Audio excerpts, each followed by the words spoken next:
A Seccional São Paulo da Ordem dos Advogados do Brasil, por sua comissão de Geodireito, tem a honra de apresentar o webinar Ordenamento do Território, a importância de uma infraestrutura de dados oficiais para o agro e para o ambiente, evento promovido pela referida comissão, com apoio da Comissão de Cultura e Eventos da OAB São Paulo.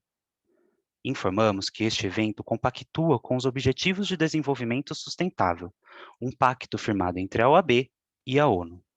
Com a palavra, senhoras e senhores, o nosso ilustre doutor Luiz Ujeda, presidente da Comissão de Geodireito da OAB São Paulo. Doutor, a palavra é sua.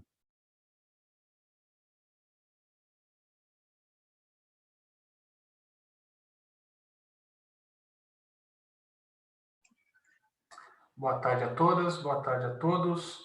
É uma satisfação estarmos aqui todos juntos em mais esse evento da nossa Comissão de Geodireito. Hoje com alguns palestrantes ilustres, né, que temos a grande honra de receber aqui conosco, que vão nos brindar com diversos temas de vanguarda, temas muitas vezes não lineares, né, disruptivos, e que, de certa forma, envolvem uma qualificação que ainda é muito pouco estudada no Brasil, que é a questão do ordenamento do território, né, principalmente voltado para a questão agro e para a questão ambiental.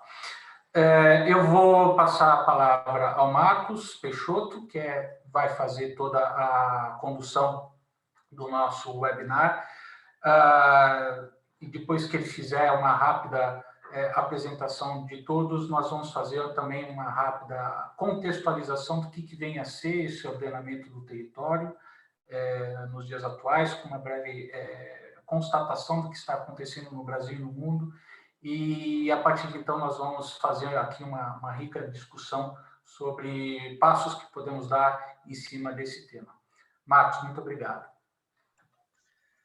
Bom, boa tarde, Luiz. Boa tarde a todos e todas que nos assistem. Queria agradecer ao convite aqui formulado pelo Luiz Ujeda para mediar esse importante debate aqui sobre a importância da infraestrutura de dados, né, oficial para o agro e para o ambiente.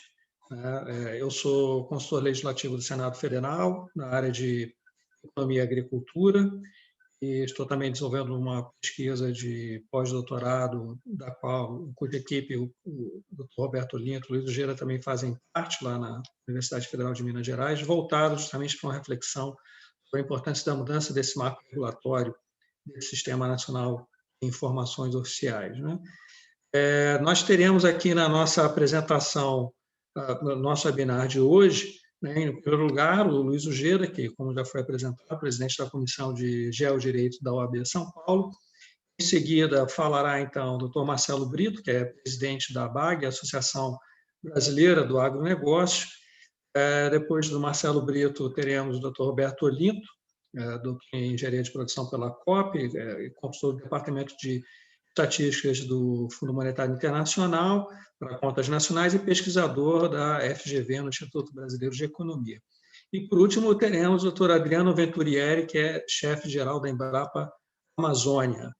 Então, como o nosso tempo é curto, um debate tão importante, não vou me alongar aqui mais nas apresentações, e passo, então, a palavra para o doutor Luiz Ujeda para fazer a sua apresentação. Ao final das apresentações, nós teremos abertura para os debates, vocês podem caminhar, como já foi dito ali, pelo Q&A ou QIA, né?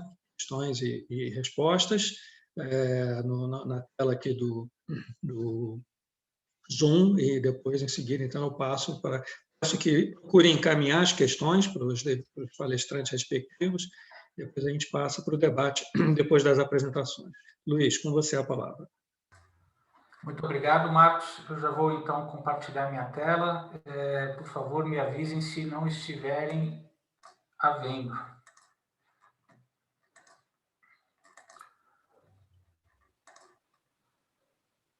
Ela está compartilhada, vocês estão vendo a minha tela? Perfeito, já está aparecendo. Perfeitamente. Muito bom. Eu queria começar com uma frase, que é uma frase que me parece bastante emblemática, né? Ela fala assim: instituição consagrada no projeto que temos a honra de submeter-vos representa a mais adiantada fase das ideias contemporâneas quanto à propriedade territorial, o mais benfazejo de todos os regimes para o seu desenvolvimento e frutificação das sociedades odiernas. Olha o português rebuscado, né? Consiste o seu fim em estabelecer um sistema eficaz de publicidade imobiliária e comercializar a circulação dos títulos relativos ao domínio sobre a terra.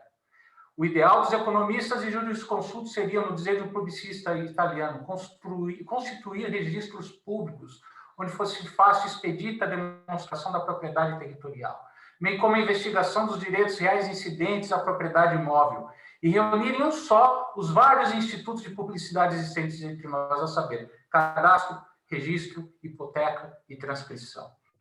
Só por esse meio se lograria constituir uma espécie de estado civil da propriedade imobiliária, ou seja, estamos falando de um CPF da propriedade imobiliária, correspondente ao estado civil das pessoas, e um bom sistema de mobilização da propriedade estável, sem o qual, baldado, será esperada a organização perfeita do crédito territorial. Quando a gente olha essa frase, fala, puxa, perfeito, qual é o economista que falou isso, né? No século XXI, né? Na verdade, quem falou isso foi o Rui Barbosa, e ele usou isso aqui em 1890, como justificativa para o decreto 451 de 31 de maio. Ou seja, ele, na verdade, quando ele cria o Serviço Geográfico da nascente República Brasileira, ele usa exatamente essa justificativa como subsídio para fundamentar que nós não vamos ordenar o nosso território se nós não tivermos um sistema geográfico que o respalde por trás, que ele nos dê a latitude e a longitude para que nós possamos organizar esse CPF das propriedades imobiliárias no Brasil. Ou seja, 131 anos depois, né, e o órgão que ele criou ainda existe, é a Direção do Serviço Geográfico do Exército, atualmente, porque era o órgão geográfico ligado ao Ministério da Guerra, naquele momento. Esse órgão ainda existe, e não precisamos dizer que não chegamos nem perto, né, de realizar esse sonho de Rui Barbosa, seja com a DSG de 1890, seja com o IBGE de 1938, seja com a Fundação IBGE de 1967. Ou seja, tecnicamente, a apresentação seria dizer essa frase, ou seja, já temos aqui o diagnóstico, já sabemos para onde ir, precisamos de um serviço geográfico para ordenar o território. Mas não seria tão fácil assim se a gente não olhasse o que está acontecendo com o mundo. E aí a gente começa a perceber que tem uma corrida geoeconômica, geopolítica, mundo afora, onde, na verdade, os países estão lançando satélites e fotografando tudo e todos e qualquer coisa que encontram pela frente. Por quê? Porque latitude e longitude passou a ser monetizado nesse início de século. E aí nós começamos a ter uma grande corrida aí de Google, Waze, Here Maps, todo mundo montando seus sistemas de mapeamento em paralelo, né? Facebook, Uber, né? O Uber é um sistema de mapeamento que liga oferta e demanda. Garmin para medir, né? Você dá aquela corrida posta para namorar no Tinder, também é a mesma coisa, jogar Pokémon, ou seja, temos mapas para tudo. Mas como os estados devem se correlacionar com essa realidade algorítmica, tendo em vista aquilo que Rui Barbosa já dizia lá atrás, né? Ou seja, nós precisamos trazer um CPF para as propriedades. Isso, de certa forma, começa a ser construída na Rio 92. Lá na Agenda 21 já dizia, todos os países, especialmente em desenvolvimento, precisam se dotar de sistemas de informação geográfica para que possam avançar pelo mundo que está se avizinhando. Isso se repete na Agenda 2030, lá no penúltimo item, reforça a necessidade de capacitação de sistemas geográficos.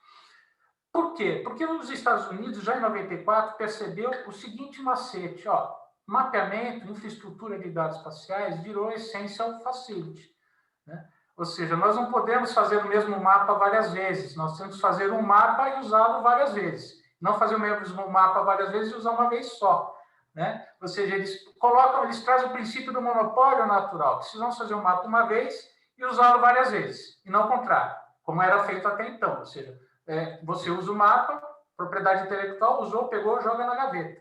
O outro vai fazer um mapa muito parecido. Pegou, usou, joga na gaveta. Agora não. O primeiro que faz, compartilha, e a partir do compartilhamento você vai montando, né, uma grande plataforma de geo para que todos possam interagir com essa plataforma. Esse é um pouco o conceito de Google Earth, esse é um pouco o conceito do mapa enquanto infraestrutura, enquanto essential facility, enquanto monopólio natural. São os mesmos princípios de Law and Economics que vigem em cima do setor elétrico, do setor de telecomunicações, de qualquer setor de infraestrutura posto mundo afora. E com isso, o que começa a acontecer, por exemplo, na Europa? A Europa cria uma diretiva em 2007, né? Os Estados Unidos já tinha feito em 94, a Europa faz em 2007, exatamente dizendo, olha, precisamos ter uma espécie, entre aspas, de Google Earth estatal, né? De uma grande plataforma pública, que seja uma, não pode ser 10, não pode ser 20, porque senão perde-se dados, pede-se governança, onde a gente faça a gestão do metadado, faça a questão da interoperabilidade, do serviço, do compartilhamento e do monitoramento.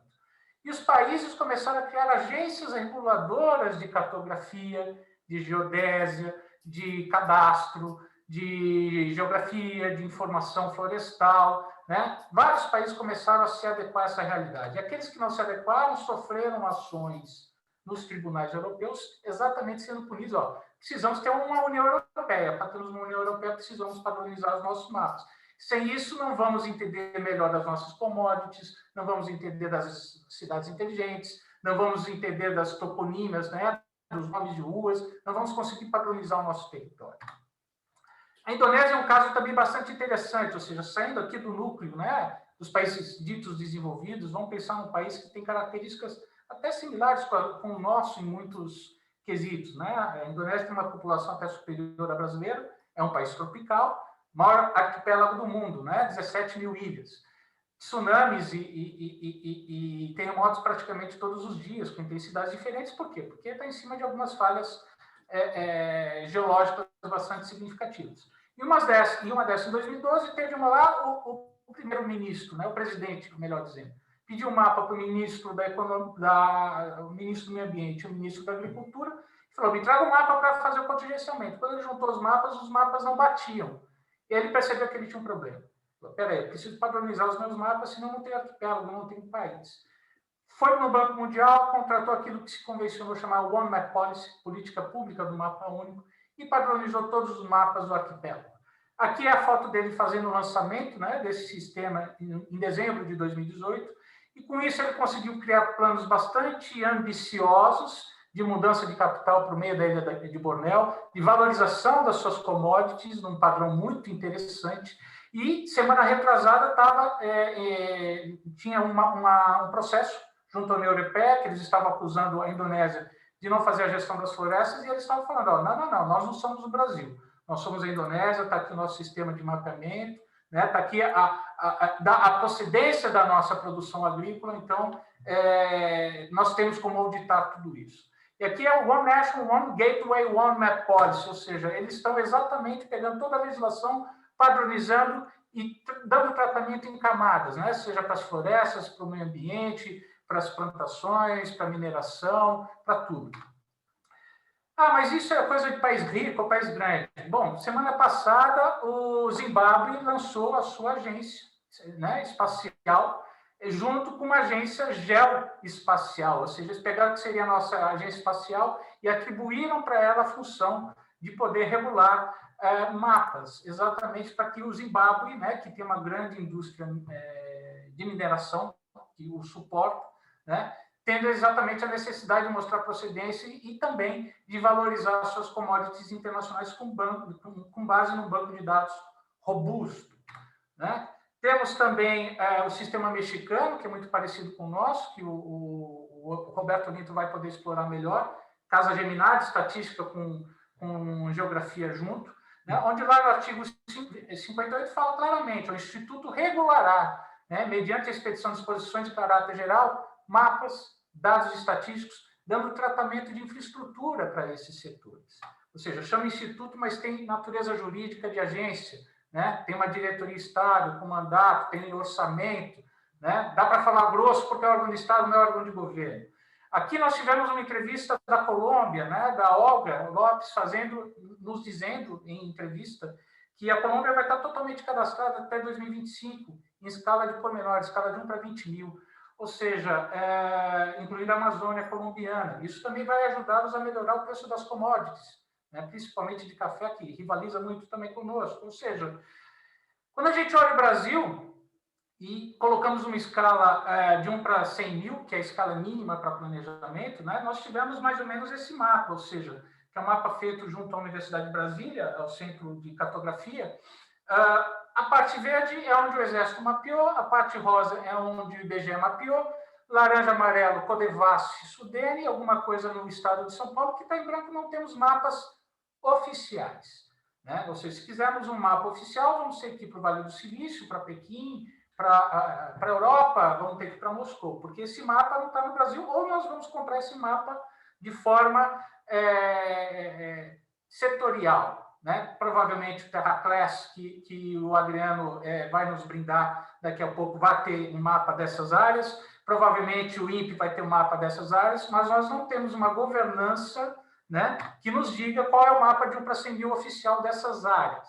Por quê? Porque o artigo 21, inciso 15 da Constituição não foi regulamentado. Então, nós não sabemos o que é Serviço Oficial de Estatística, Geografia e Cartografia de âmbito nacional. Tampouco o artigo 22, inciso 18. Inclusive, esse artigo foi o artigo invocado pelo ministro Marco Aurélio, né, na semana retrasada, para obrigar o país a voltar a ter o censo em 2022. E temos o decreto da INDE, que é o 6666-2008, que institui essa infraestrutura nacional de dados espaciais, mas que o setor agro não utiliza em sua franca possibilidade, o setor de energia não utiliza, os setores intensivos em território no Brasil, de certa forma, ainda não entranharam, né, essa ferramenta como uma ferramenta de prática comum, até porque não tem uma lei que regulamente, ou seja, tem uma lacuna entre o que está na Constituição e o que está no decreto, até porque o Congresso Nacional, e o Marcos depois pode também falar um pouquinho mais, nunca regulamentou esses temas em período democrático. Então, o que nós temos hoje? Né? E quais são as assimetrias que essa situação gera? O Brasil tem 8,5 milhões de quilômetros quadrados, o Brasil notarial, cartorial, já tem uma Minas Gerais a mais.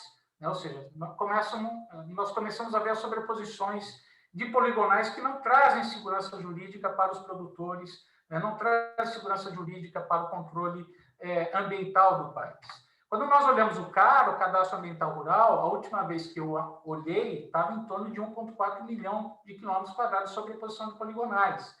Isso é quase o tamanho do estado do Amazonas. Isso, se fosse um país, era um dos 20 maiores países do mundo. É muita área em sobreposição.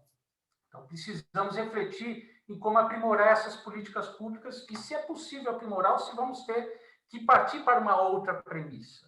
Né? Com isso, o que nós percebemos? Se nós vamos tratar o GEO como um setor de infraestrutura, é como dar o tratamento para qualquer condomínio do país. Né? Você tem que ter uma ata de fundação do condomínio, você tem que reunir os condôminos e tem que eleger o síndico. Né? E, no momento, não fizemos nada disso, ou seja, não temos a lei que regulamenta, né, esse condomínio já espacial, os condôminos não estão se reunindo, até porque o Conselho Nacional de Cartografia foi extinto, né, há 2 anos atrás, e, ao mesmo tempo, não temos a eleição do síndico, ou seja, o IBGE está lá, mas ele não é o síndico, o INCRA também está lá, mas ele também não é o síndico desse condomínio já espacial. Não temos um gestor oficial para essa governança, e o que, de certa forma, nos deixa mais atrasado do que países subsaarianos como o Zimbábue, que já tem uma governança minimamente definida, já tem uma centralidade concebida, pelo menos juridicamente, para a proposição dessas soluções. Então, com isso, já finalizando, o que nós precisamos? Nós precisamos ter uma agência GEO no país, seja ela qual for, seja transformar o IBGE, seja transformar o INCRA, seja transformar a agência espacial, seja criar do zero, alguém tem que ser o síndico. Né? Para quê? Precisamos padronizar toponímias, precisamos combater essa corrupção territorial, essas grilagens, essas ocupações, precisamos parar de confundir imagens espaciais com mapas, com infraestrutura de dados espaciais. Muitas vezes são selfies do espaço, né? Então, precisamos ter um órgão que diga, isso é um mapa, isso não tem característica de mapa, para que não possamos fazer políticas públicas que gerem 1,4 milhão de quilômetros quadrados de sobreposição de poligonais. Né? Precisamos ter um país vertebrado, né? Ou seja, uma estrutura de dados espaciais como bem de domínio público, como essential facility, isso é um problema de soberania. Né? Porque vamos começar a ser questionados juridicamente de estar devastando ou não a Amazônia, já estamos sendo, e vamos precisar formar provas de que não estamos fazendo, em prol da segurança jurídica do país. Precisamos ter esse modelo regulatório muito bem estruturado. né? Estabelecer correlações com o setor de telecom, porque hoje os celulares trazem sistemas de mapeamento incríveis, e pensar essa geoinformação enquanto um direito. O direito do cidadão de ser identificado, o direito de saber a procedência dos produtos, o direito a ter um país regularizado, o direito de termos um ordenamento do território estruturado no nosso país, assim como outros países já têm buscado, e com exemplos bastante ricos. Então, a mensagem que nós tínhamos para passar originalmente é essa. Agradeço a todos e devolvo a palavra ao Marcos. Ok, Luiz, muito obrigado. Foi bem uma síntese bastante desafiadora essa, de, num espaço tão curto de tempo, apresentar aspectos tão relevantes, tão importantes, no cenário, tanto no cenário internacional quanto nos desafios, né, que se apresentam aqui para o Brasil, no que refere à infraestrutura de dados espaciais, né, de dados geográficos. Lembrando que também nós temos desafios de uma melhor estruturação da infraestrutura de dados estatísticos, né, e de registros administrativos. Certamente o Roberto Lino também vai falar mais adiante. Então, gostaria de passar agora, então, a palavra para o Marcelo Brito, presidente da Associação Brasileira de Agronegócios, para fazer a sua apresentação. Marcelo, com você a palavra. Marcos, muito obrigado. Quero cumprimentar aqui os amigos doutor Luiz, Adriano, o Roberto, agradecer ao AB o convite. Para a BAG é uma honra estar aqui para tratar de um tema tão importante. Se você me permite, eu queria voltar um pouquinho no tempo, né? E construir um pouco nessa questão de sustentabilidade. Tá? Esse é um tema que é discutido há muito tempo, né? Desde a década de 80, começa a ganhar teor, né? A questão da sustentabilidade, mas foi aí no final da década de 90, começo de 2000, que começou a ganhar mais corpo com as formações das mesas redondas internacionais de diversas commodities. Tá? Soja, palma, algodão, açúcar, enfim, várias commodities. E eu participei de duas delas, tá? Desde da formação básica. E é interessante que nós fomos construindo aquilo que a gente chamava naturalmente, né, na sequência, primeiro a construção dos princípios, depois dos critérios e depois dos indicadores de sustentabilidade. Então, no que se dava ali na questão social, na questão ambiental, na questão econômica, na questão técnica e assim por diante. Bom, e vamos evoluindo, criamos um modelo de certificação internacional, mais de 3 mil membros de quase 50 países do mundo participavam dessa mesa redonda. Aí é isso que nós chegamos num ponto que começa a se falar mais fortemente sobre rastreabilidade, porque ao construir esses modelos sociais, ambientais, nós chegamos num ponto que falou, opa, peraí, se a gente não conhecer profundamente da onde vem, como é feito, quem faz, como se transporta e assim por diante, não vai ter jeito de falar se isso é sustentável. E aí nós criamos, na época, lá uma norma na nossa certificação que dizia o seguinte, uma norma muito simples, dizia o seguinte, todo produtor será obrigado, no momento da sua auditoria de certificação, de apresentar os seus mapas georreferenciados, comprovados, etc, etc, etc. Bom, na hora que fez isso, nós já tivemos o primeiro problema, porque, à época, o governo da Indonésia falou, não, isso é questão de soberania nacional e nós não damos nossos mapas para ninguém. Depois, o governo da Malásia levantou a mão e falou, não, nós não damos nossos mapas para ninguém. E aí descobrimos que tinha outros países que eles até dariam, se eles tivessem, mas não os tinham. E começamos a perceber que não existia ou não existiria um processo de sustentabilidade sem esse trabalho. Nós tivemos uma luta tremenda com o governo da Indonésia, porque eles não davam e não tinha discussão de jeito nenhum, não colocavam sobre o ponto de dizer, olha, se é para as nossas empresas perderem a certificação, que elas percam a certificação. E a gente alegava, olha, vocês vão perder acesso a mercado. Não, isso é bobagem, isso não existe. Eles não tinham lido até aquele momento o livro do Hernando Souto, né? Os Mistérios do Capital, que fala sobre o capital morto. E é importante que nesse livro, né, Hernando Souto faz uma pergunta, né, abre aspas, né? Por que o capitalismo dá certo em alguns países e fracassam em outros? E ele mesmo responde, né? Nos países desenvolvidos, toda parcela de terra, construção, todo equipamento ou estoque é representado por um documento de propriedade. E esse é um sinal visível de um vasto processo oculto que conecta todos esses ativos com o restante da economia. Bom, então o que ele apelida de capital morto? É aquele pedaço de terra que, por não ser devidamente documentado, você não consegue desenvolvê-lo na sua plenitude. Você não consegue financiamento. Se consegue financiamento, são a juros superiores àquilo que o mercado daria para quem está devidamente regularizado. E quando eu falo um documento de propriedade, não precisa ser no contexto da propriedade como nós conhecemos aqui no Brasil.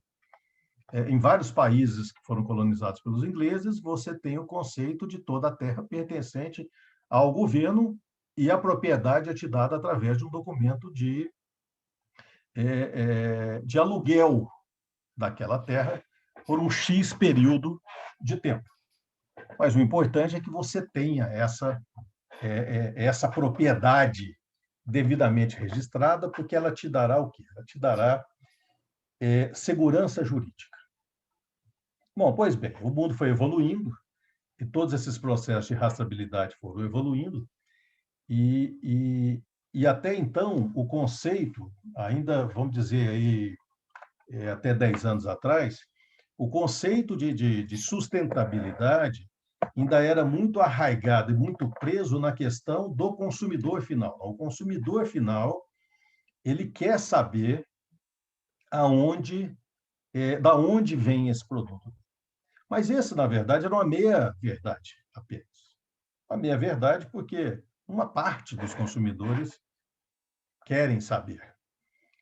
Mas a grande parcela do consumidor mundial hoje, a preocupação, hoje não, há muito tempo, a preocupação dele é o quê? É ter acesso à comida, é ter acesso ao produto de consumo dele, é ter acesso à roupa.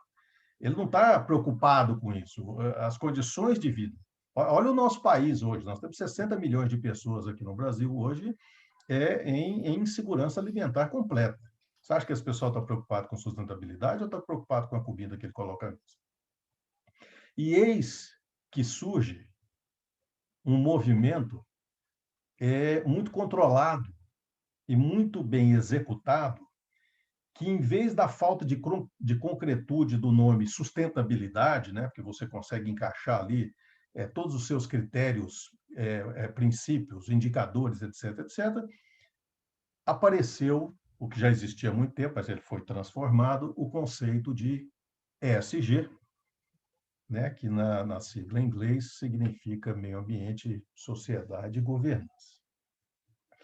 E aí, amigos, surge uma mudança fenomenal nesse conceito que se chama sustentabilidade, porque você vê uma transferência, eu não diria somente da importância, mas eu diria do peso das decisões, uma transferência do cliente, do consumidor propriamente dito, para o investidor. E que conceito é esse? É o conceito onde o cuidado sobre o capital, sobre o seu capital, passa a ser muito maior. O conceito que as pessoas introspectaram, que banco, fundo de investimento, não é uma casa de concreto que você joga seu dinheiro lá dentro, mas sim um administrador do seu dinheiro e, mais do que isso, da sua visão de vida, da sua visão de planeta, da sua visão ambiental, da sua visão social. Então, eu coloco o meu capital dentro de um lugar onde a governança seja definida. Então, nós passamos aqui, qual que é a diferença do processo ESG do processo das mesas redondas? É onde a governança ganha uma importância monstruosa e, como resultado dessa governança, você tem um projeto ou aspectos sociais e ambientais muito bem cuidados.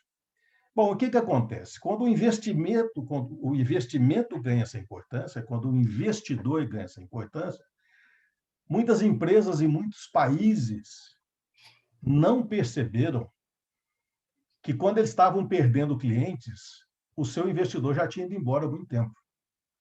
Porque se é difícil para um país ou para uma empresa mapear todo o seu universo de clientes, é bem mais fácil para o investidor mapear o seu universo de investidos. É muito mais fácil você ser checado do que os seus milhares de clientes lá na frente. E isso muda o conceito. O ESG ganha esse corpo todo no mundo, e a questão da terra, do patrimônio, da legalidade da utilização daquela terra, seja no imóvel urbano, seja no imóvel rural, ele ascende aos primeiros tópicos de linha de checagem de investimento. E aí, países como Brasil e Indonésia, por exemplo, né, só para citar dois aqui, caem num limbo de má imagem mundial, pautado justamente nisso que a gente está dizendo. É a falta de controle do seu território. Então, em 2021, você chega no modelo aqui no Brasil hoje, que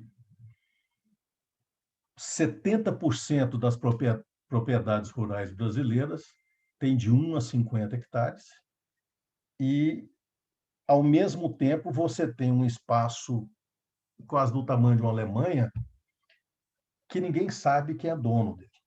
Aliás, todo mundo sabe, é o governo federal. E nós sabemos que temos aproximadamente 12 milhões de hectares de CAR que foram efetivados em cima de patrimônio federal. Eu não saberia dizer em cima de patrimônio estadual como é que fica isso. Bom, aí cria-se essa discussão monstruosa no Brasil sobre regularização fundiária. Nós precisamos fazer a regulação fundiária. Não tem a menor dúvida disso. Nós já deveríamos ter concluído um processo de regularização fundiária pública, privada, urbana, rural, ela é condição sine qua non para o crescimento de um país. Mas, infelizmente, aqui no Brasil, nós colocamos a narrativa contrária. E a narrativa que nós colocamos é o seguinte: nós só conseguimos controlar o desmatamento se fizermos a regularização fundiária. E isso é uma meia-verdade apenas. Tá? Porque a Indonésia conseguiu reduzir 90%, mas não fizeram regularização fundiária dos seus milhões de pequenas propriedades que estão lá dentro. Mas conseguiram reduzir. O desmatamento da Indonésia no ano passado foi equivalente, em números absolutos, 10% do desmatamento brasileiro. Em números proporcionais ao território, foi equivalente a 50% do tamanho do brasileiro. Ou seja, eles conseguiram fazer um trabalho maravilhoso. Então, se é uma meia-verdade que o controle do desmatamento só pode ser feito através de um processo de regularização fundiária, é 100% verdade que um processo de desenvolvimento socioeconômico diante de uma governança moderna deve ser feito em cima de um processo de regularização fundiária. O que significa que nós não conseguiremos avançar na velocidade exigida pela sociedade nos processos de desenvolvimento que principalmente regiões do norte e do nordeste brasileiro exigem. O caos fundiário da Amazônia brasileira, ele não pode ser nem chamado de manicômio fundiário mais, né? Como diz um repórter famoso aqui no Brasil, o manicômio você entra, mas você também pode sair dele um dia. Você melhora. O manicômio fundiário da Amazônia, hoje você entra e você não consegue sair. Qualquer investidor da Amazônia sabe que, mesmo estando há 20 anos lá e tendo gasto bilhões no seu investimento, sendo conhecido, certificado internacionalmente, documentado, etc., etc., do nada pode aparecer alguém com um documento, sabe-se lá de quantos anos, emitido por que cartório, dizendo que ele é dono daquela terra. E pode aparecer um segundo dizendo que é dono daquela terra, pode aparecer um terceiro, pode aparecer um quarto. Então, é esse manicômio fundiário que leva a um manicômio judicial, porque simplesmente você tem que judicializar todos esses processos.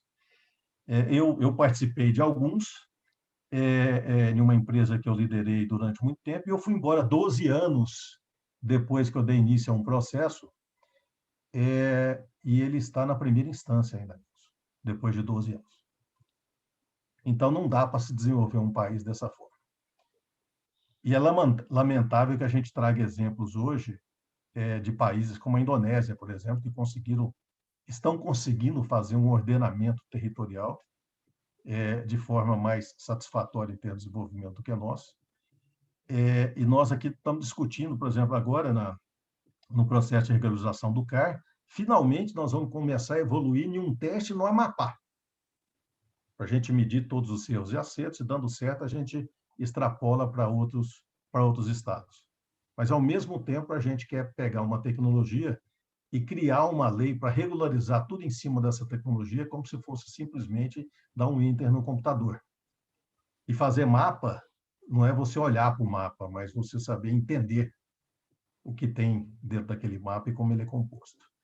Então, diante disso, eu agradeço demais esse convite. Esse é um tema de extrema importância para o Brasil e, eu diria, de prioridade completa, total, e de condição sine qua non ao desenvolvimento do país, que é esse ordenamento territorial brasileiro. Vai mais do que isso, Geda. Eu quero aproveitar de estar no evento aqui da OAB. É necessário que haja também, dentro do processo de governança, uma racionalização dos processos legais que tangem ou que tocam em todas essas questões brasileiras. Não é possível que a gente tenha coisa da década de 20, de 30, de 40, de 50, regulando coisas hoje que a gente faz, aí sim, no tocar de um computador. Obrigado. Obrigado, Marcelo. Excelentes colocações aqui, excelentes provocações. Então, acrescentando aqui aos desafios que o Luiz Ujeda apresentou, vários outros que você também colocou aqui, que são desafios para o país. Queria lembrar que, nesse contexto particular da infraestrutura de dados voltados para apoiar o processo de regularização fundiária, nós temos como principal marco regulatório a Lei 11.952, de 2009, que foi alterada um pouco, nem tão recentemente, pela Lei 13.465, de 2017. Né? E nós já tivemos uma medida provisória, 910, de 2019, que não chegou a ser aprovada pelo Congresso Nacional, e por essa razão, dois projetos de lei, com um teor muito semelhante ao da medida provisória, estão tramitando, um na Câmara e outro no Senado, justamente para tentar, mais uma vez, modificar essa legislação que trata da regularização fundiária. Nós temos iniciativas aí também do Ministério da Agricultura, em parceria, buscando parceria com os municípios, através do programa que eles estão chamando agora de Tula Brasil, para tentar acelerar esse processo. Mas a reflexão que nós temos que fazer é exatamente por que já há mais de 10 anos nós temos essas dificuldades registradas, relacionadas aí à efetivação da implementação da legislação relacionada a esse tema. É claro que a gente precisa ter um aperfeiçoamento do marco regulatório, mas há que fazer reflexão sobre por que o marco regulatório instituído não tão longínquamente, em 2009, para cá, e sendo mais uma vez reformado, por que essas reformas estão sendo necessárias e quais foram as entraves a esse processo de regularização que estariam, de fato, no marco legal ou na infraestrutura disponível hoje pelo Estado brasileiro para promover essa regularização fundiária no que se refere a terras da União. Então, sem querer entrar aqui no debate como apresentador, vou passar então a palavra para o Roberto Olinto, para ele passar a sua visão sobre a importância da infraestrutura oficial de dados para o agro e para o ambiente. Roberto Olinto. Obrigado, Marcos. Boa tarde a todos. Agradecendo o convite aos organizadores para participar de mais um evento.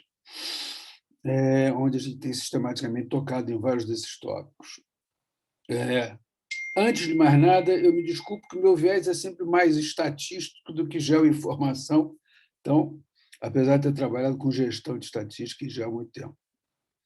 Eu fiquei pensando muito no que eu podia falar e tal, e aí eu resolvi tomar o título e buscar do título algumas questões que a gente tem que levantar nesta terra. Começando a importância da infraestrutura. Eu acho que a palavra infraestrutura é fundamental em tudo que tem sido dito aqui. O que a gente pensa em infraestrutura? Tem a Índia. Sim, a Índia é uma parte, mas vamos pensar, eu acho que a gente tem que pensar um pouco mais.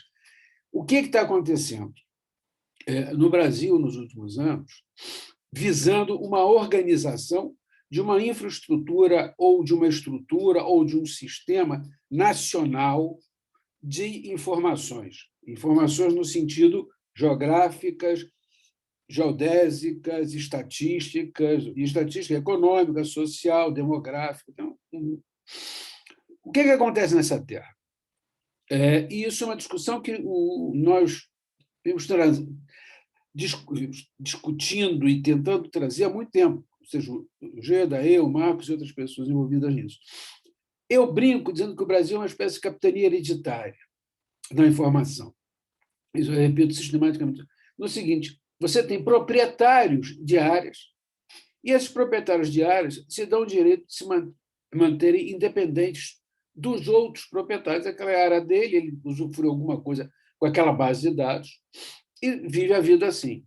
Historicamente, você vai pegar a história da estatística do Brasil, você tem milhares de casos que você pode contar que são exatamente iguais. O que acontece quando a gente fala em infraestrutura? E aí é uma velha luta que tem que se começar a pensar o seguinte: o trabalho de todos os produtores de informação, qualquer que seja, é começar a olhar o sistema de uma forma organizada e com algumas palavras básicas, como, por exemplo, integração. Integração hoje é usar conceitos similares que falem entre si, usar plataformas digitais que conversem. Isso parece besteira, mas discussões enormes que nós tínhamos no Ministério do Planejamento, porque uma base não fala com outra. E, às vezes, é muito gozado. Quando você quer parear duas bases, você descobre que você não tem uma variável em duas bases do governo que permitam juntar as duas bases. Então, isso é uma questão aparentemente trivial, mas na hora H não funciona. E fica por isso mesmo, porque não deu certo, vamos embora. Essa questão conceitual é fundamental, que seja em qualquer área. Um conceito, por exemplo, de residência, domicílio, residente, ou das coordenadas, isso tudo tem que ser exatamente discutido e compartilhado. Então, pequenos exemplos, mas essa coisa. Isso vai não crescendo. Você tem hoje um futuro que está sendo discutido, que é, cada vez mais, você desenvolver registros administrativos para o uso em estatística e geoinformação. E aí o registro administrativo é o registro público, seja de um governo federal, estadual e mesmo municipal, que pode fazer, que vai desenvolver um registro que vai ter um caminho para o uso da produção de um bem público, que é a estatística. Você tem os sistemas de estatística, que cada vez mais hoje tem limites, no seguinte: a exigência de estatística é muito maior do que a capacidade de um instituto de estatística produzi-la. Isso hoje já é uma coisa discutida internamente, se sabe disso. Ou seja, não adianta achar que você vai viver um velho instituto de estatística que fazia um censo a cada 10 anos, uma coisa, e com isso vivia. Hoje você tem uma dinâmica de informação, uma pressão violentíssima, isso significa custo. Então, tem que se pensar também de que forma você vai mudar isso. A questão de desenvolvimento sustentável, batendo na Agenda 2030, que eu participei e discuti muito quando eu estava no IBGE. A produção de informação para a Agenda 2030 massacra os institutos de estatística, e isso foi discutido em países com estatística desenvolvida. Não dá para atender. Qual é o caminho para isso? Tem que atender, discutir os caminhos. E a questão da geoinformação, que aí complica muito mais em questão de tecnologia, e não é a minha área, mas eu vou chutar. Você tem custos maiores de envolvimento de satélites e outras tecnologias que podem ser usadas para estatística, mas que têm toda uma gestão própria. Bom, dentro dessa balbúrdia, o que nós temos no Brasil? Você tem o Instituto de Estatística, que teoricamente coordena. Você tem, dentro do Instituto de Estatística, uma característica ímpar de Brasil-México, eu acho que mais um ou dois, as duas áreas juntas em termos, porque durante muito tempo foram separadas e até hoje se discute como é que se integra. Tem enormes vantagens trabalhar juntos e enormes problemas trabalhar juntos, no sentido de como é que você vai avançar com isso. Então, dentro desse quadro brasileiro, onde você tem as capitanias hereditárias, você tem o Instituto de Estatística, que é coordenador, o que tem acontecido? O mundo inteiro tem atualizado sua legislação a partir do ano 2000. N motivos. Digitalização, novos meios. Eu, particularmente, não gosto, não, mas o Big Data, eu não gosto porque eu acho que tem mais. O Big Data não é uma coisa, são milhares de coisas, mas é aquela discussão, termos usados genericamente. A velocidade de armazenamento, de processamento, armazenamento, novas técnicas de geoinformação, isso tudo está se juntando. Alguns países têm caminhado na lei. Hoje, nas Nações Unidas, a discussão estatística gel é básica, porque os países disseram o seguinte: a gente nunca deu bola um para o outro. Tinha uma divisão de estatísticas nas Nações Unidas, não tem uma divisão de geografia junto. Aí descobriram que tem que discutir junto. Mapeamento, geoprocessamento. Quando a gente fala em pesquisa econômica, hoje toda pesquisa econômica é geoprocessada. Então, não dá para fugir da interação. Mas onde é que eu queria efetivamente chegar? É que isso tudo está acontecendo e nada se interage, porque, enquanto países avançam, a gente tentou discutir uma lei, e aqui eu e Marcos tivemos essa experiência, uma dificuldade enorme em atualizar a lei. A gente tentou atualizar o estatuto do IBGE e não conseguiu. Hoje o IBGE não tem estatuto. A atual gestão nunca lembrou que existe uma coisa chamada estatuto. Mas porque não conseguiu modernizar o estatuto, e aí é coisa patética. A gente pega o estatuto, termina com o estatuto, modernizá-lo, você nem tem o estatuto novo, nem tem o velho. Caiu no limbo. Então, essa questão toda tem que ser discutida dos marcos regulatórios. E aí, o papo que eu tenho com o Geda sistematicamente. Como é que a gente vai? É uma autarquia, é uma agência regulatória, sabe? Isso é premente ser colocado numa mesa de discussão para você organizar essa enorme salada de produtores de estatística que não se falam. E no momento que a estatística, eu estou falando de estatística, mas já a informação é fundamental, a demanda é fundamental. Então, eu acho que essa é a primeira questão que tem que ser abordada no sentido muito amplo, porque quando eu vejo falar em cadastro rural, o Brasil não tem um bom cadastro rural, o Brasil não tem um cadastro demográfico, que a maioria dos países tem, e quando está discutindo o censo demográfico agora, essa questão toda, o Brasil não tem um cadastro de pessoas, não tem um cadastro de endereço atualizado, está atrasado. Você tem o básico, são cadastros. E aí eu vou para uma coisa que eu queria caminhar, a confusão que é de dados oficiais. O dado oficial é um dado que é pouco compreendido, porque o dado oficial de um país sendo um pouco poético, a alma deste país, porque é através do dado oficial que o país é reconhecido. E quando eu falo isso, quando você vai para uma mesa de reunião internacional, ou você tem dado oficial de boa qualidade, ou você nem senta lá, ou vai sentar naquela terceira fila atrás que ninguém dá bola para você, porque você não consegue se impor. Então, a organização que eu estou falando tem que convergir com uma história de vamos pensar o que é um dado oficial e quem é que vai produzir esse dado oficial. Porque senão não adianta o IBGE produzir um. Agora mesmo, a Conab faz uma estimativa, o IBGE foi de estimativa pelo levantamento sistemático, e aí? Quando é que isso vai ser unificado, esclarecido? Sabe? Essas dificuldades são clássicas no Brasil. Mas o dado Quer dizer, quando eu falo em marco regulatório, quando eu falo em definir qual é a estrutura, a coisa tem que dizer agora o seguinte: num sistema de dados oficiais, respeitáveis, críveis, que sejam divulgados com clareza, com transparência, e de um Estado, e não de um instituto. Você tem dado oficial do Brasil, e não do IBGE, ou do Ministério de Minas e Energia, do Ministério da Agricultura, ou da Conab, o que seja. Não. Esse é o grande desafio. Não acredito que vá ser resolvido nos próximos 10 ou 20 anos, mas o caminho tem que ser estabelecido desde já. Os problemas estão acontecendo. Aí, a área, ordenamento do território, questões fundiárias, isso tudo vai batendo. Quem é que está numa determinada região do Brasil, se você não consegue juntar o censo demográfico com o mapa e ter uma visão dessa história toda? Eu acho que esse é um caminho fundamental que a gente tem que pensar. E só para terminar, entra a questão da legislação.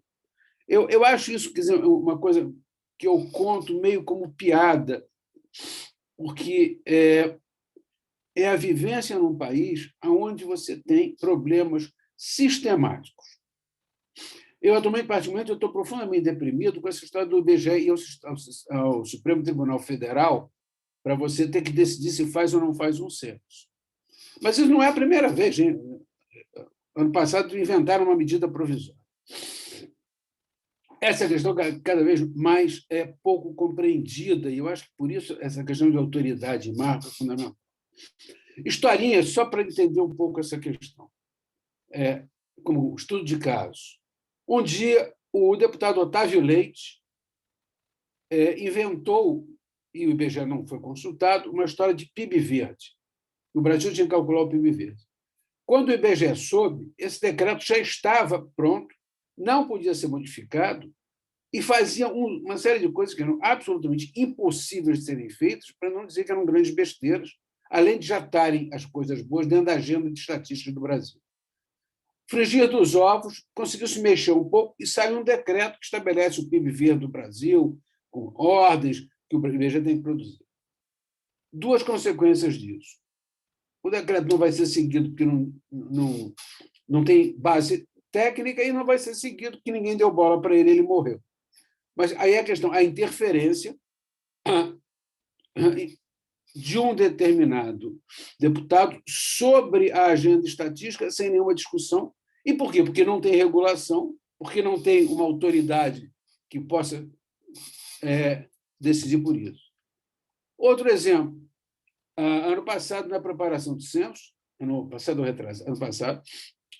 acho que começou ano retrasado, algumas sociedades preocupadas com a questão do autismo solicitaram que a pergunta sobre o autismo fosse incluída no censo demográfico. Se explicou que não é adequado no censo esse tipo de pergunta, porque uma pergunta feita o censo é feito em domicílio, as pessoas podem achar que autismo é qualquer coisa, você teria que ver com as pessoas que estão diagnosticadas, isso é com o SUS e não é com o IBGE, toda uma discussão. É inadequado, o IBGE até se dispôs a fazer isso numa pesquisa particular sobre saúde, etc.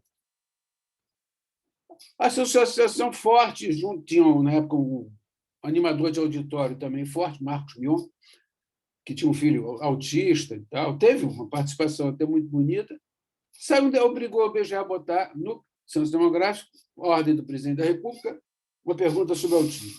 Sabe o que vai resultar disso? Nada, porque vai ser mal respondido e vai morrer. Então, essas questões todas, coisa que eu queria juntar dentro dessa questão do marco regulatório, é que, na bagunça, além de você não juntar, você tem interferências sistemáticas que fazem simplesmente nada. Botar autismo lá é nada. Fazer decreto do PIB verde é nada. Quer dizer, gastou dinheiro, se exibiram. E isso tem imensos casos que eu posso contar aqui de inutilidades. Sabe? Então, eu acho que a ideia que eu gostaria de fazer é a seguinte: a organização dessa infraestrutura, no sentido de integração, compartilhamento, de uma visão de marco regulatório que defenda a produção de alguns voluntarismos exibicionistas, seja de determinada, seja de políticos, é fundamental. Eu me lembrei de um caso que foi também interessante. O senhor ainda era presidente. Cismaram que o IBGE tinha que fazer um censo de população de rua. Na época, nós dissemos, olha, não é, o censo não, população de rua não é viável no censo demográfico, e isso é uma responsabilidade das prefeituras, porque, na verdade, isso é um problema específico de algum conjunto de cidades, não é um problema de todas as cidades do Brasil. As prefeituras, os estados têm que resolver, e o IBGE daria apoio técnico. Olha, eu tive manifestação em 15 unidades do IBGE na porta das pessoas reclamando. Morreu o assunto. Eduardo Suplicy me ligou e tal. Aí um dia eu descobri o seguinte: a Prefeitura do Rio de Janeiro fez uma pesquisa de moradores de rua direitinho, não sei qual é a qualidade, mas vai publicar, porque tem o Instituto de Estatística. Quer dizer, ninguém sabia disso, ela fez, mas é a completa desintegração, porque o assunto morreu, uma prefeitura fez, as outras fizeram, o IBGE não sabe do que se trata mais. Quer dizer, essas questões todas têm que ser organizadas de alguma forma para você ter alguma produção de informação decente. Não que a informação não seja boa, como eu tenho 40 anos de IBGE, a informação do IBGE do Brasil é ótima. Ela é desconectada e tem que ser modernizada. Tá? E sofre essas interferências voluntaristas de um ou outro maluco que atrapalham um pouco todo esse processo. Isso é só para fazer uma provocação para debate. Obrigado. Obrigado, Roberto. Excelentes colocações. A minha vontade aqui é de continuar esse debate e tomar a palavra do Adriano, mas eu vou ter que me segurar aqui, lembrando apenas que um aspecto acho que é importante, que conecta as suas colocações com as que foram apresentadas pelo Luiz e pelo Marcelo, é que há uma tendência crescente, aliás, é uma realidade, né, de que todas as informações estatísticas e boa parte dos registros administrativos já são também georreferenciados, já tem a geolocalização dessas informações, o que aumenta potencialmente a possibilidade de utilização desses dados.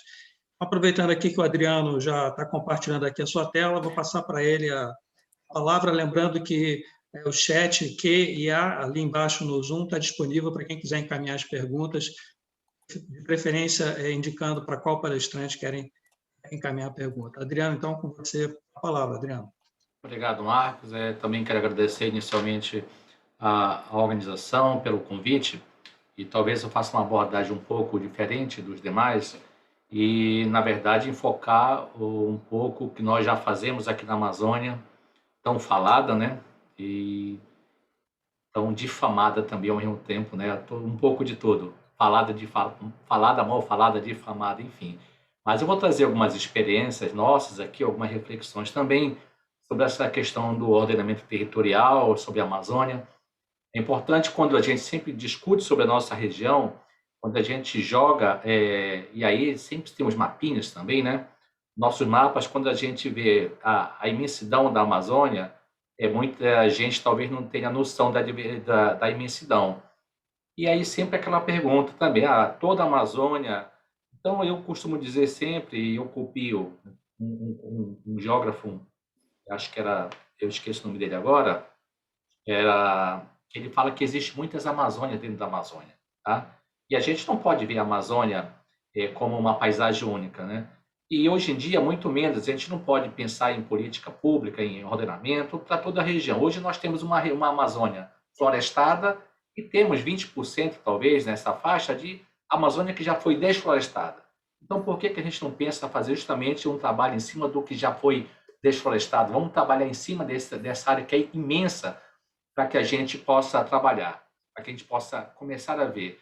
Eu costumo dizer que muita gente tem essa visão da Amazônia, que é uma grande área, uma floresta e água. Esse é o imaginário, a lenda urbana que tem para muita gente, mas só que tem, além de floresta e água, tem uma diversidade imensa de populações indígenas, populações tradicionais, quilombolas, uma grande diversidade, etnodiversidade aqui na região, e que pouco é falado, ou quando é falado, também é falado fora de um contexto. Então, a gente tem que falar também das pessoas da Amazônia.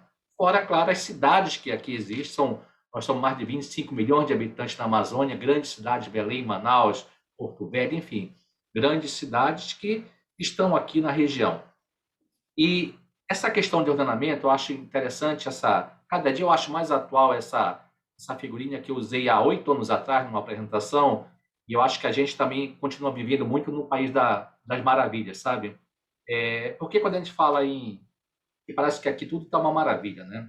Então, mas quando a gente fala em ordenamento territorial, a gente tem que saber para que a gente quer fazer um ordenamento. Vou propor ordenamento para quê?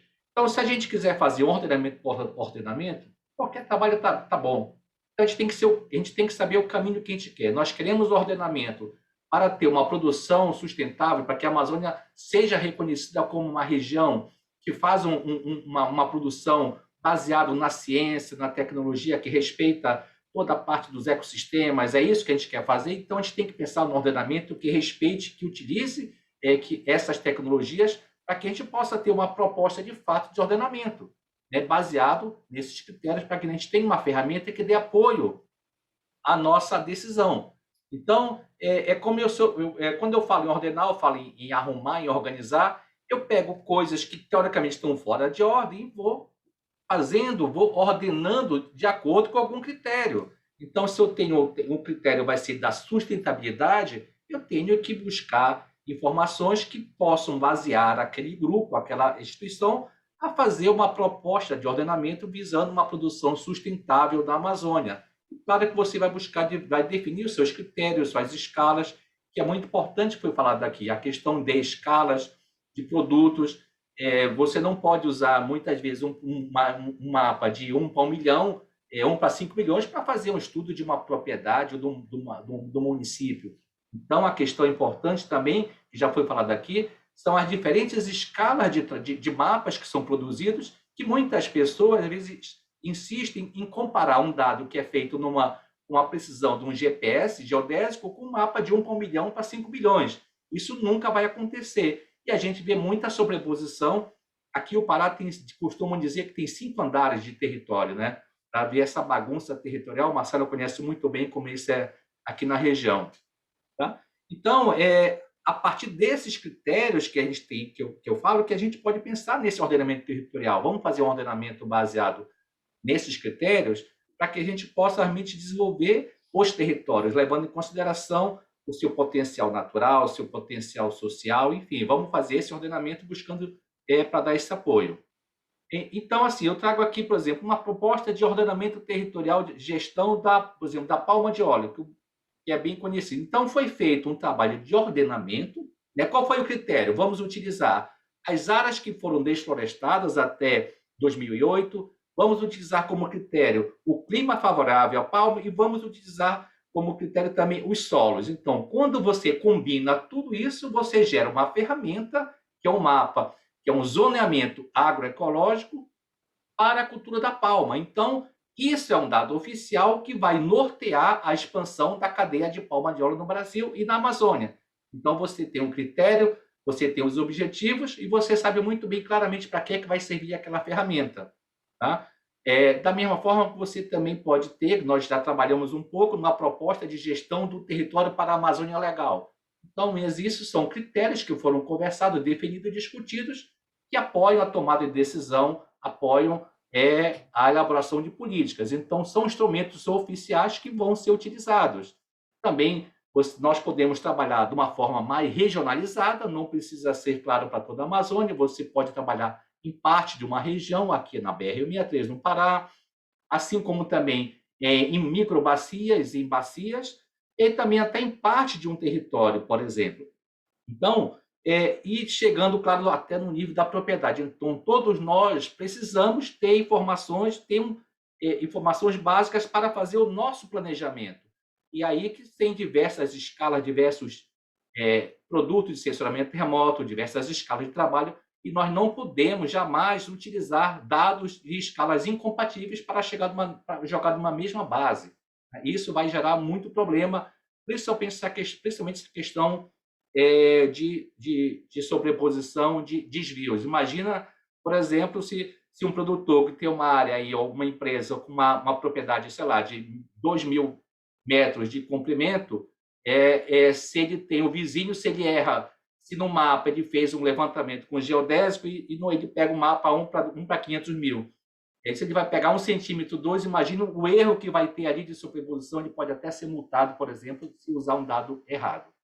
Eu costumo também trazer esse gráfico, que quanto maior a escala do trabalho, ou seja, uma escala é aquele, assim, a melhor qualidade do dado. Um dado 1 para 1 milhão tem uma qualidade, e se eu olho para aquele território com uma escala 1 para 100 mil, 1 para 50 mil, a precisão cartográfica é muito maior.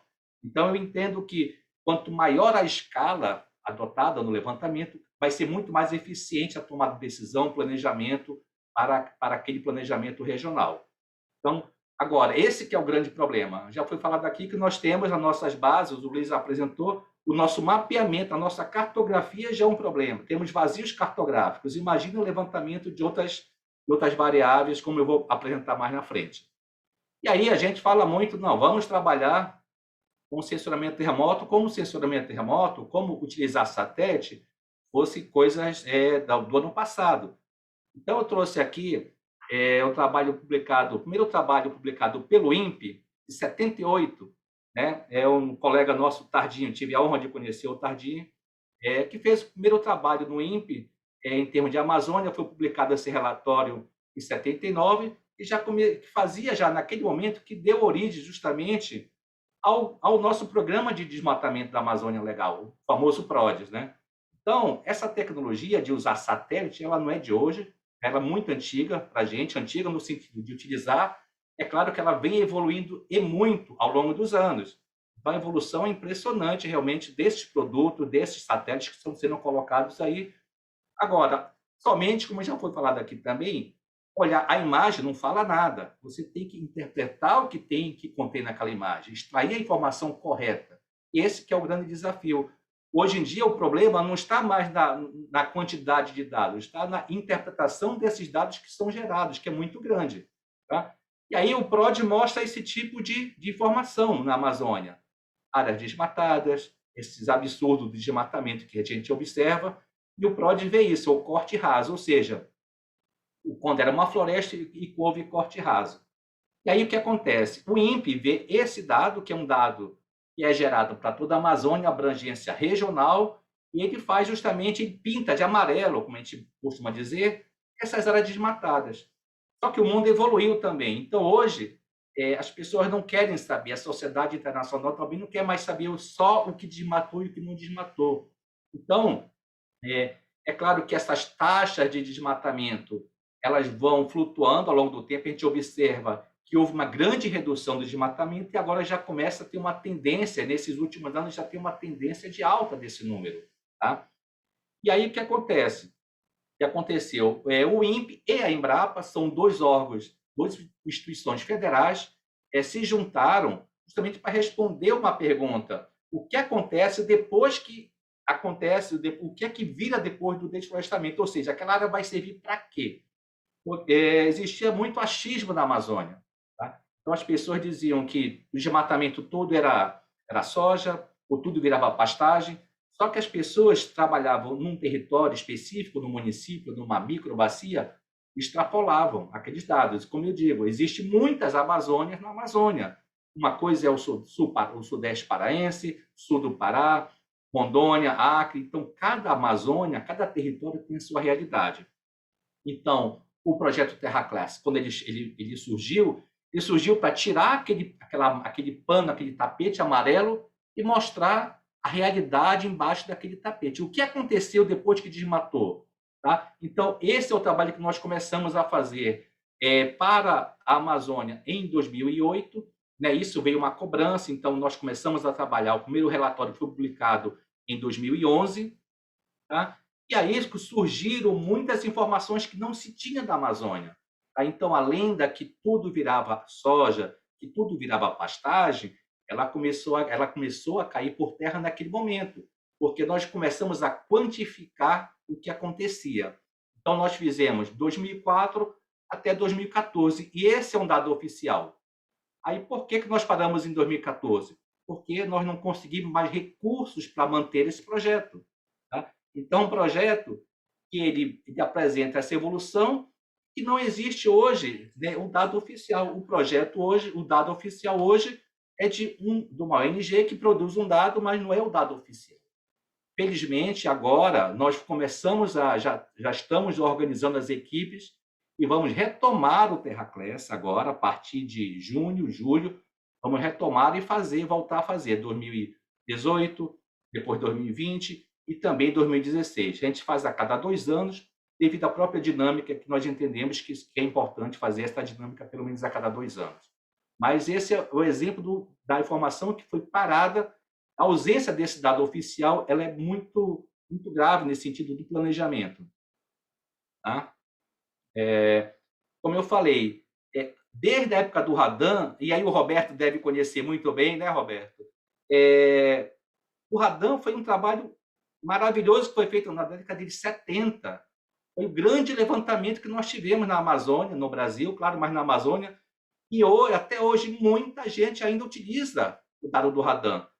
É um dado bom, mas que foi feito numa outra época, numa outra tecnologia, que a gente pode muito bem hoje em dia, tem condições de melhorar e muito o trabalho que foi feito no Radan. Né? Então, são informações importantes que o Radan foi gerado, mas na década de 70. E hoje nós temos, por exemplo, um grande projeto chamado Pronasolos, que é para o conhecimento, mapeamento básico de solos. Nós não conhecemos os nossos solos. Se a gente for ver aqui nessa figura, né, só temos 1% do nosso território com mapa de solos numa escala 1 para 50 mil. Né? Então, como nós podemos falar em ordenamento do território, em produção sustentável, se nós não conhecemos nem os nossos solos? Como é que nós vamos fazer um planejamento para definir áreas prioritárias de expansão ou de intensificação da agricultura, se nós não temos informação básica de solos? Tá? Então, os solos é a base para que a gente comece a pensar nisso e a gente não tem informação. 2% só do território nacional que tem informação na escala entre 1 para 100 mil e 1 para 50 mil. Então, como é que a gente está falando? Como é que nós vamos falar em produção sustentável se a gente não conhece? Tá? Esse tipo de recurso que nós temos na Amazônia e no Brasil. Adriano, vamos fazer mapeamento de solos na Amazônia inteira? Não necessariamente a gente vai fazer isso. Então, nós no Pronassolo definimos áreas prioritárias em vários níveis de trabalho, ou seja, o que são áreas prioridade 1, 2 ou 3? Vamos começar trabalhando nas áreas que já foram desmatadas. Eu não preciso olhar o Pará inteiro. Basta eu ver 20% do Pará, 20 e poucos por cento do Pará, um pouco de cada estado, e eu vou fazendo um mapeamento, eu vou vendo por quê? Porque não me interessa os parques nacionais, não interessa nenhuma área de conservação. Isso, área de conservação, ponto. Vamos trabalhar somente no que foi alterado. Vamos priorizar, vamos intensificar a produção, vamos restaurar a área no que já foi alterado. O que não foi alterado, vamos deixar como está e vamos pensar somente naquilo que já foi trabalhado. Nós temos condições de aumentar nossa produção em 2, 3, 4 vezes, bastando aumentar somente a nossa produtividade. Mas para que tenha isso, nós precisamos de quê? De informação básica, tá? De solos e outras informações. Por exemplo, eu trago um exemplo muito bem aqui de uma escala regional, por exemplo, da aptidão agrícola da Amazônia. Quando eu faço uma sobreposição com dado de uso da terra, eu posso muito bem priorizar áreas que são aptas para a agricultura, estão sendo utilizadas para a agricultura, áreas que têm grande potencial para a agricultura, mas que estão sendo utilizadas para a pastagem, e a gente pode fazer uma readequação, pode fazer outro tipo propor outro tipo de política, áreas que têm potencial para a agricultura, mas que estão hoje em dia sendo ocupadas por capoeira, que a gente chama a vegetação secundária, e trabalhar com outros sistemas, e áreas que devem ser indicadas para ter a manutenção da floresta, onde tem ainda a floresta. Então, para fazer esse planejamento, eu preciso de quê? De dados oficiais, dados confiáveis que eu não tenho para a região amazônica como um todo, ou tenho escalas que não permitem fazer isso, por exemplo, para um município específico. Né? Tão importante quanto a geração dos dados, justamente a questão da tecnologia. É levar a tecnologia, não adianta eu também fazer todo o mapeamento, toda a geração de dados, e se os nossos produtores, se a nossa região não tem tecnologia suficiente para entender Então, esse tipo de trabalho é importante, que os produtores, que as pessoas também sejam capacitadas para usar essa informação. Aqui um exemplo que nós temos aqui no Pará recente, que a gente está trabalhando agora no sul do Pará, é uma proposta de reordenamento de uma região, ou seja, áreas que têm aptidão para agricultura boa ou regular, mas são cobertas por algum tipo de pastagem ou de capoeira, elas podem ser convertidas, por exemplo, para sistemas integrados, lavoura, pecuária, floresta, ou para outro tipo de atividade. E assim nós vamos conversando com a região, com o tomador de decisão, para que nós possamos fazer uma proposta, como eu falei, de reordenamento baseado em algum critério. Aí esses critérios aqui são postos para quê? Pensando em ter uma sustentabilidade, ter uma conservação, uma restauração da paisagem florestal, no nosso serviço ecossistêmicos, mas também tendo uma produção agrícola sustentável. Tá? Então, nós temos, por exemplo, um mapa que mostra regiões que nós temos que fazer integração, região de pecuária e região de restauração. E aqui, nesse mapa, vocês veem à esquerda um mapa que não tem muita informação. Por quê?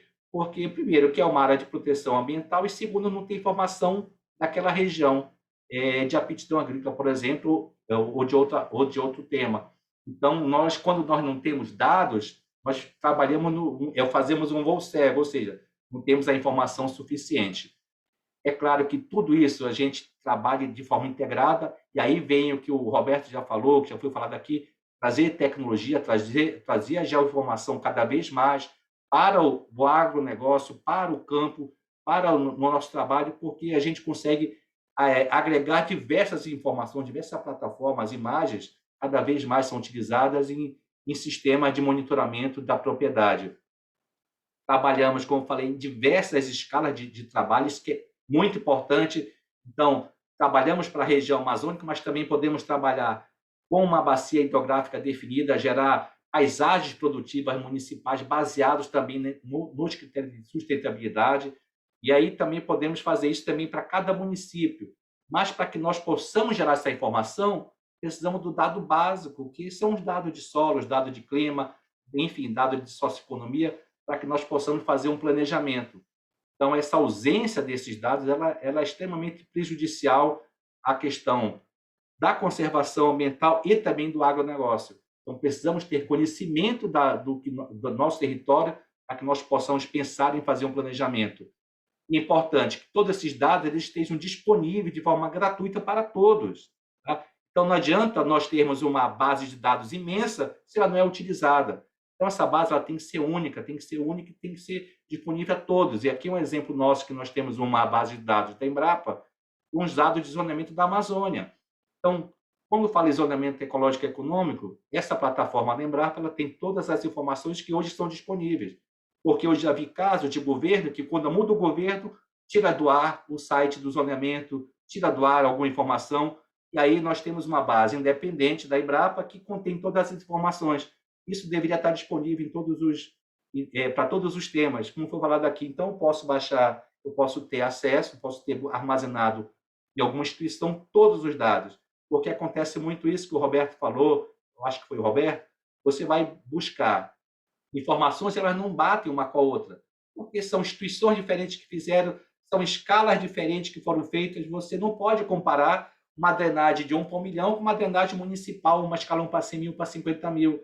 E aí esses erros cartográficos eles vão prejudicar muito, em todos os sentidos. Eu já vi produtor sendo penalizado em função de escalas diferentes, sendo, às vezes, autuados porque ele foi autuado por um produto que não tem qualidade cartográfica para atuar na propriedade dele, mas tem qualidade para ser utilizado para a região como um todo. E essa é uma discussão interessante que a gente tem que falar. E assim, é preciso realmente ter essa harmonia. Podemos trabalhar com a floresta em pé, podemos ter atividade econômica e podemos ter, claro, o bem-estar das famílias da população. Isso é possível de fazer, mas volta àquela velha desde o início. A gente tem que ter informação, tem que ter dado preciso, cartográfico, para que a gente possa fazer todo esse planejamento. E o mais importante, nós não fazemos, nós não executamos. Quem executa são os políticos, são os governos, né? Então, o nosso trabalho é fornecer a informação, os critérios para que embasar essa tomada de decisão e a direção de política, tá bom? Era esse Marcos, que eu poderia falar nesse momento, e depois a gente vai conversando mais um pouco, ok? Muito obrigado, Adriano.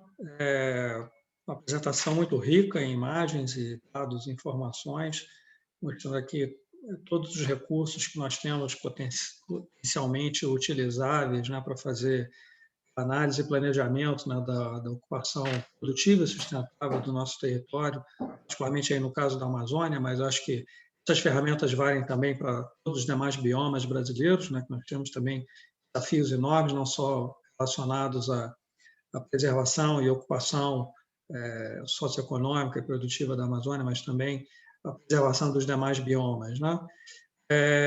Nós temos aqui um conjunto de perguntas e nós estamos chegando aqui um pouco perto do nosso limite de tempo aqui previsto, que seria até no máximo 16h30, 16h40. Então, eu vou passar a primeira pergunta aqui do Pedro Carneiro, sócio da SP Law, advogados e diretor jurídico da Fiesp. Passa aqui uma pergunta para o Adriano e para o Ujeda, né? E fala aqui da portaria 121 do MAPA, né, que dá conta dos critérios de análise dos dados do cadastro ambiental rural. E cita aqui a ferramenta Análise CAR, onde existe uma ferramenta que traz informações sobre os passivos do imóvel, incluindo perímetros e outras áreas relevantes de interesse ambiental e restrições. Ele pergunta se vocês acham que essa ferramenta conversa com outras ferramentas de infraestrutura de dados espaciais, né? E como organizar mais essa alternativa para que haja segurança jurídica e sustentabilidade. Eu tenho duas outras perguntas aqui para o Geda e para o Adriano, então se a gente faz vocês respondem agora essa, ou eu já faço as perguntas, vocês respondem em bloco para a gente ganhar. Acho que em bloco, né, mano? Então, eu vou fazer aqui a pergunta aqui. Em seguida, do geógrafo Jorge Campelo, presidente da Associação Profissional dos Geógrafos do Paraná, para o geógrafo Geda, colega de profissão. Então, a pergunta dele é: qual o nível de evolução política necessário para que, de fato, o geodireito seja levado a sério? Numa escala temporal, quando, de fato, teremos um marco regulatório para reger este tema? Então, a provocação que ele faz aqui para você, Ujeda. E depois, mais uma pergunta aqui do Jorge Campelo, essa para o Adriano. Ele pergunta o seguinte: hoje, com a ascensão e popularização das geotecnologias e considerando a extensão do território do nosso país, por qual motivos projetos de mapeamento necessários não são produzidos através de convênios com instituições de ensino superior, as IES? Afinal, grandes pesquisadores nestas áreas e hoje os custos operacionais foram drasticamente reduzidos. Então, ele pergunta aqui por que não há uma integração, ou que integração deveria haver, se ela há, em que medida ela também deveria ser expandida para as universidades. Qual seria o papel das universidades nesse cenário? Então, eu sugeri que primeiro o Geda tentasse responder as duas perguntas, que foram dirigidas para ele, depois o Adriano responderia as dele. E, havendo tempo, a gente ainda estende aqui para outras perguntas que, eventualmente, sejam encaminhadas aqui também para o doutor Marcelo e o doutor Roberto Lima. Seu microfone está desligado. Obrigado, Marcos. Vou responder rapidamente para que dê tempo para mais perguntas e para outras respostas. Pedro, obrigado pela pergunta. A portaria MAPA 121, de 12 de maio de 2021, ela é muito rica e ela, de certa forma, tenta dar um freio de arrumação no CAR, mas como ela mesma fala no preâmbulo, são procedimentos gerais complementares. Ou seja, há um refinamento, há ali no artigo 1º, no artigo 2º, uma tentativa de enquadrar os órgãos, de vincular os órgãos federais e estaduais ao Serviço Florestal Brasileiro, de forma a dar um padrão mínimo, ou seja, é uma versão 2.0 do CAR. O problema é que já houve muito trabalho, e o trabalho que foi feito vai gerar muito retrabalho. Então, tem que ver qual que é a perspectiva que nós vamos utilizar. Daqui para frente e o daqui para trás, como é que organiza.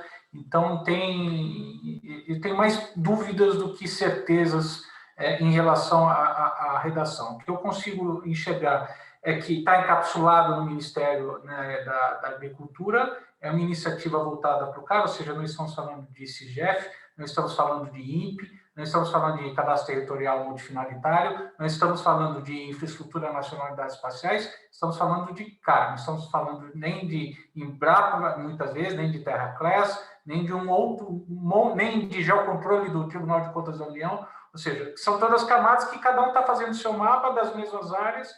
Algumas camadas são diferentes, algumas camadas são iguais, e nós, por toda essa articulação que o Marcelo, que o Roberto, que a Adriana muito bem pontuaram, acabamos muitas vezes fazendo coisas repetidas, deixando de fazer coisas que seriam necessárias, e perdemos essa capacidade de articular dentro de um grande sistema único. Mas eu percebo que aqui é mais um layer, é mais uma camada focada com essa finalidade que a ministra Tereza Cristina sempre demonstrou uma preocupação.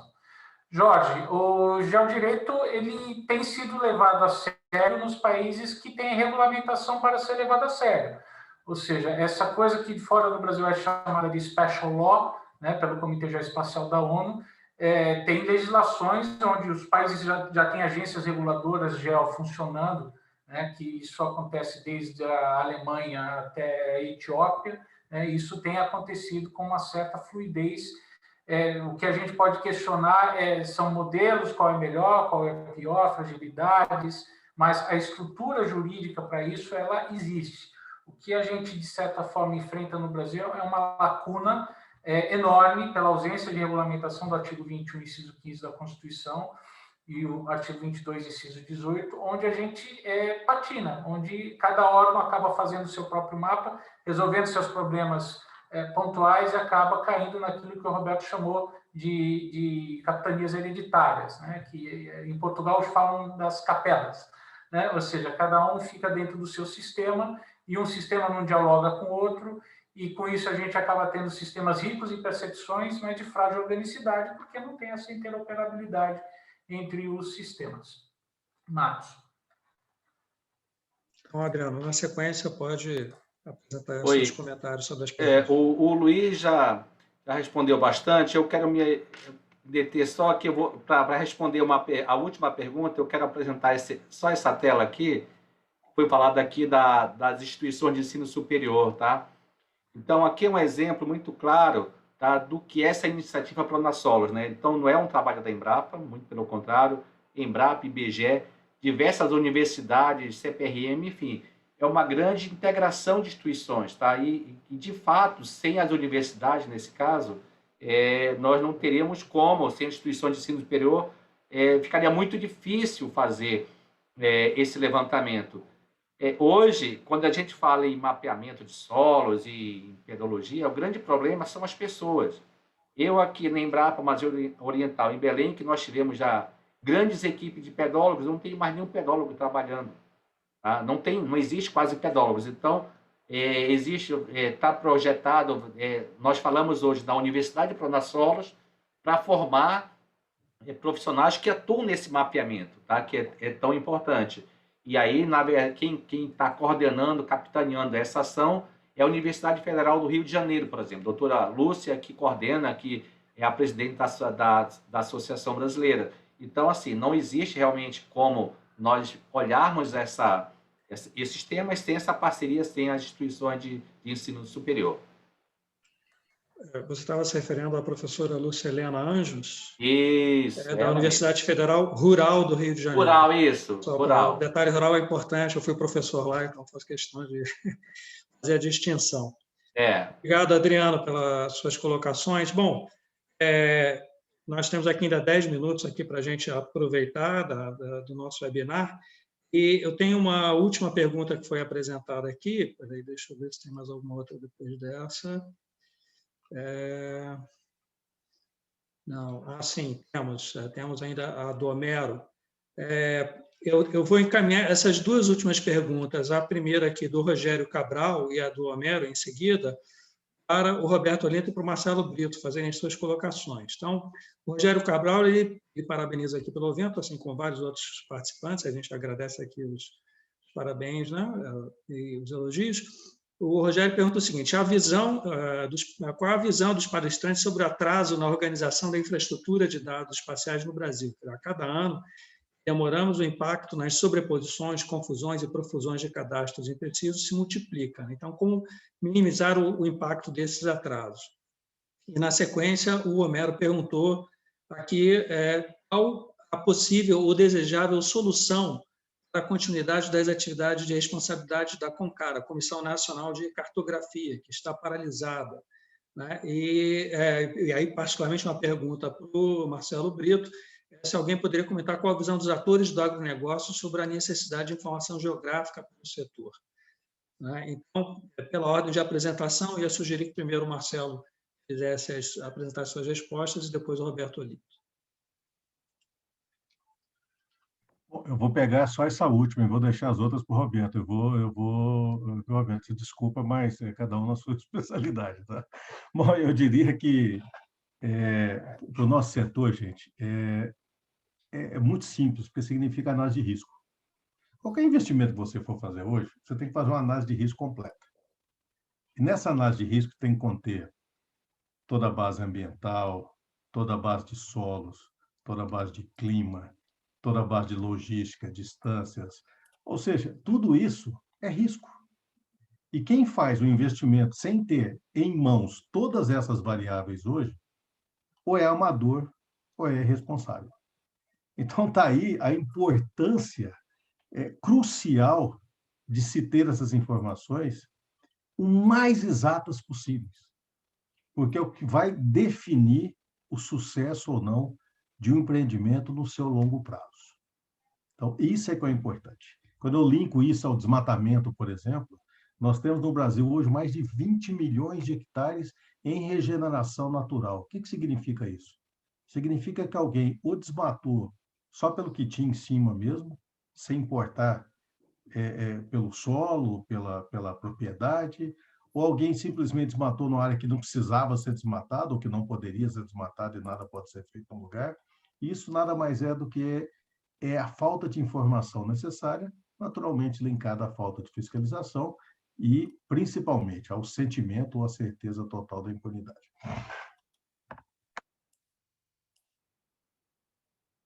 Roberto. Deixa eu só rememorar aqui, que eu acho que as duas perguntas eu respondo de uma forma só. Uma questão da Indy, né? E o CONCAR. A gente está vendo uma questão mais geral. Enquanto estavam conversando, estava pensando nisso.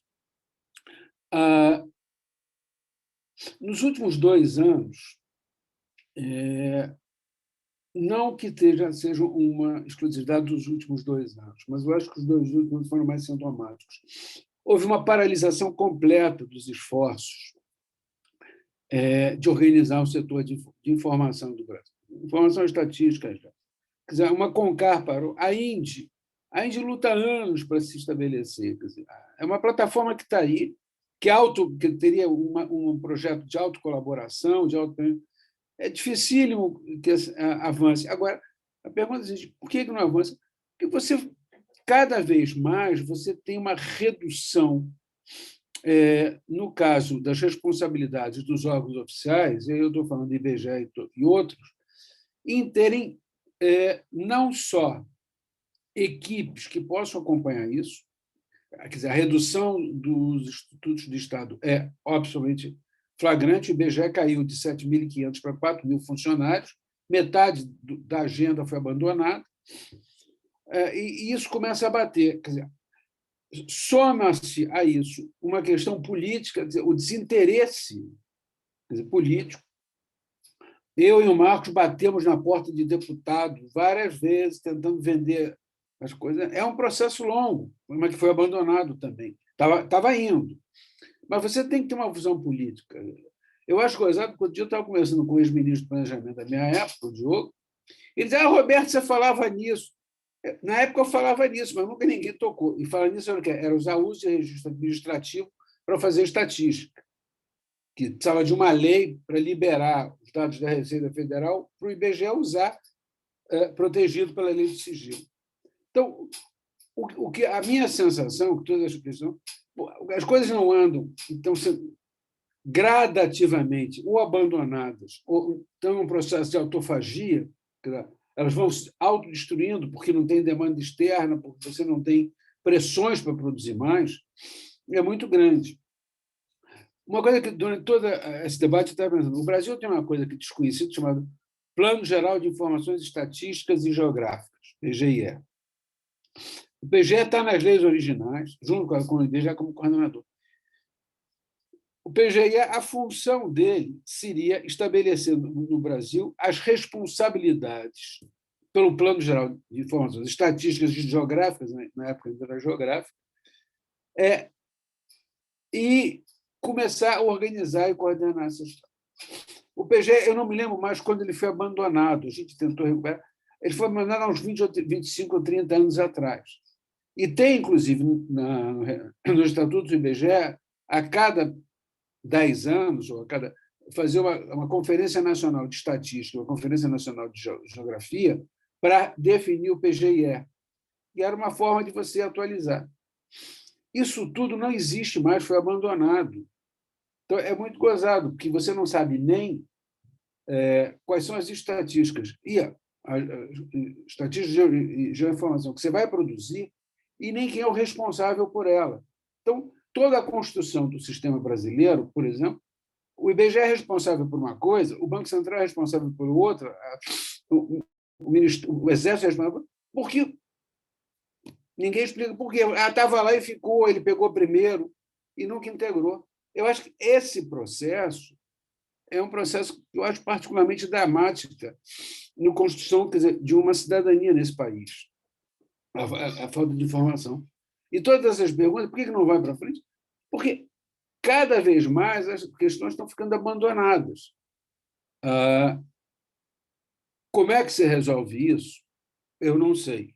A gente tinha formas, quando a gente atuava, tinha uma linha de ação que a gente acreditava que ia ser eficaz. Tentar criar uma nova lei, provocar, juntar. Agora, isso é um trabalho que teria que ser dioturno e com a concordância de muita gente que não quer concordar, como, por exemplo, o proprietário de registro administrativo. Então, a sensação que eu tenho que ou a gente vai num caminho muito ruim, que é um caminho cada vez mais do isolamento, essas pontes entre as capitanias hereditárias não vão sendo formadas, tá? E o que me angustia, assim, o mundo avançou. Isso tudo que eu estou dizendo, a experiência mundial já está 25, 30 anos na frente do Brasil. A gente está falando coisas aqui que são óbvias, se eu falar lá fora, vão dizer que eu sou um índio. As coisas começaram em 2000, são 21 anos. O Paraguai, só para provocar, o Paraguai não tinha instituto de estatística. Eu trabalhei anos como consultor no Paraguai, ajudando o Banco Central do Paraguai, que era o que tinha. Eles tinham uma direção geral de instituto. Em resumo, o Paraguai, nos últimos 2 anos, criou um instituto de estatística, aprovou uma lei de estatística moderna, apoiada em projetos da União Europeia, está avançando nessa história, pelo menos em estatística, não sei na parte de gel. Mas está avançando. Ninguém dava nada. A Colômbia já modernizou sua lei estatística. Sabe? E Portugal dá um banho na gente em termos de produção de estatística e organização do Estado nessa área. Tem que falar em outros países. E a gente está ficando para trás. Está ficando para trás. E essas perguntas, como é que fica a CONCAR, como é que fica o INPE, a Embrapa, como é que está? E a gente vê que os projetos... Eu estou me lembrando, quando eu era presidente do IBGE, eu sentei com o presidente da Embrapa várias vezes para a gente unificar os trabalhos. Estava indo, parou. Quer dizer, eu estava achando gozado. Quer dizer, o Adriano está falando o projeto de uso do solo. O IBGE tem já também um projeto de uso do solo, com o mesmo nome. Mas a ideia de... Não quer dizer que tem que trabalhar juntos, mas as coisas têm que estar... E vai difícil. Essa eu acho que é a grande questão. Quer dizer, precisa de uma vontade política e, com o atraso que a gente está vivendo, precisa uma vontade, eventualmente, revolucionária ou enlouquecida de alguém que sente, vamos coordenar esse negócio, vamos criar uma autarquia, uma fundação, uma agência reguladora com autoridade para tocar isso. Senão, a gente vai continuar ficando para trás. Agora, é uma discussão longa. Ok, Roberto, obrigado. As provocações também e dilemas que nós temos aí, quer dizer, nós já estamos brigando, inclusive, já há alguns anos, por recursos para realizar a maior de todas as pesquisas estatísticas, né, que qualquer país pode fazer, que é o do censo demográfico.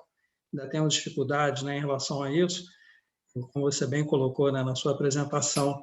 Então, realmente, não podemos ficar para trás nesses aspectos. Nós temos aqui uma última pergunta, a gente não vai ter tempo de atender a todos, infelizmente, mas foi apresentada aqui pelo Guilherme Bastos, que é assessor especial da ministra Tereza Cristina, do Ministério da Agricultura, foi presidente da Conab.